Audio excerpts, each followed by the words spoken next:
فلسطین جن مسلمانن سا ہمدردی، فلسطین کے مسلمانوں کے ساتھ ہمدردی پارٹ 1۔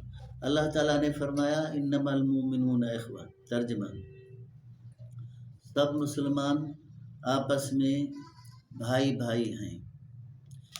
کہیں کا بھی مسلمان ہو، کسی ملک کا بھی مسلمان ہو، سعودی کا ہو یا فلسطین کا ہو، پاکستان کا ہو، یہ سب لوگ، سب مسلمان آپس میں بھائی بھائی ہیں۔ حدیث میں ہے حضور اکرم صلی اللہ علیہ وسلم نے فرمایا المسلم اخو المسلم لا یظلمہ ولا یظلمہ، مسلمان مسلمان کا بھائی ہے، نہ اس پہ ظلم کرے گا، نہ اس کو یار و مددگار۔ اس وقت فلسطین میں مسلمانوں پر جو اسرائیل ظلم کر رہا ہے، ہمارے اوپر فرض بنتا ہے کہ ان لوگوں کو ہم ظلم سے چھٹکارا دلائیں، نجات دلائیں۔ ہمیں ان کی تکلیف کا احساس ہونا چاہیے، گویا کہ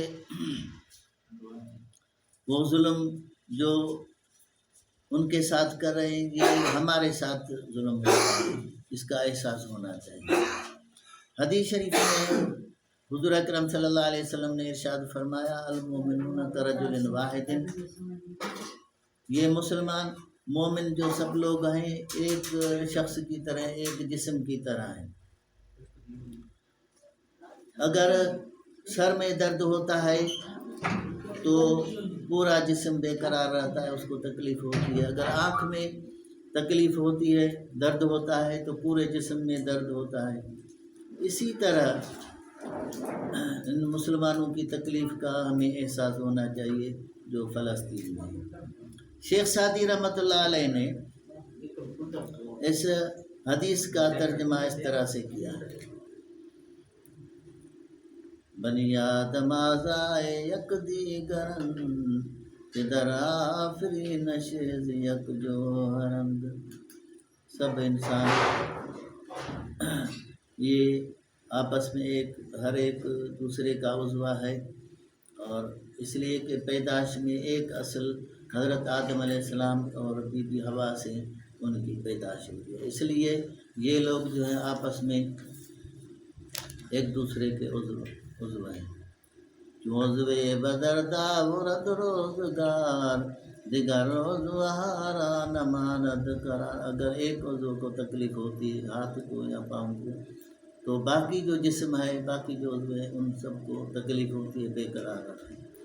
تو کہ زمینت دیگراں بے غمی نشاید کے نامت نہند آدمی، اگر تمہیں ان لوگوں کی تکلیف کا احساس نہیں ہے اور تم ان کی تکلیف، اپنی تکلیف نہیں محسوس کر رہے ہو، تو انسان بھی نہیں ہے، اور تمہیں انسان کہنا بھی نہیں چاہیے، اس لیے کہ تمہیں ان کی تکلیف، دوسرے مسلمانوں کی تکلیف یا دوسرے لوگوں کی تکلیف کا احساس نہیں ہے۔ ہمیں فلسطین کے مسلمانوں کی تکلیف، دکھ کا احساس ہونا چاہیے۔ ہمارے جو مسلمان حکمران ہیں یہ لوگ امریکہ کو سپر پاور مانتے ہیں اور خدا کو انہوں نے بھلا دیا ہے۔ ہمارے حکمران اللہ کے پاس عزت حاصل کرنے کو چھوڑ کے امریکہ اور اسرائیل سے عزت حاصل کرنا چاہتے ہیں، اس لیے یہ لوگ دنیا اور آخرت میں ذلیل اور خوار ہوں گے۔ اگر سب مسلمان حکمران متحد ہو جائیں تو اسرائیل کبھی بھی فلسطین کے مسلمانوں پہ ظلم نہیں کر سکتا تھا، اور اقوام متحدہ کے قرارداد کے مطابق فلسطین کے مسلمانوں کو جائز حق ان کو دینا چاہیے، جو 1947 میں ان کے حقوق کی قرارداد منظور ہوئی تھی۔ باقی عام مسلمان جن کو فلسطین کے مسلمانوں کا دل میں درد اور احساس ہے تو وہ اسرائیل کے پروڈکٹ یا پیداوار ساز و سامان کوکا کولا KFC وغیرہ کا بائیکاٹ کریں کہ ان کو اس ذریعے سے ان کو معاشی نقصان حاصل ہو۔ وآخر دعوانا الحمدللہ۔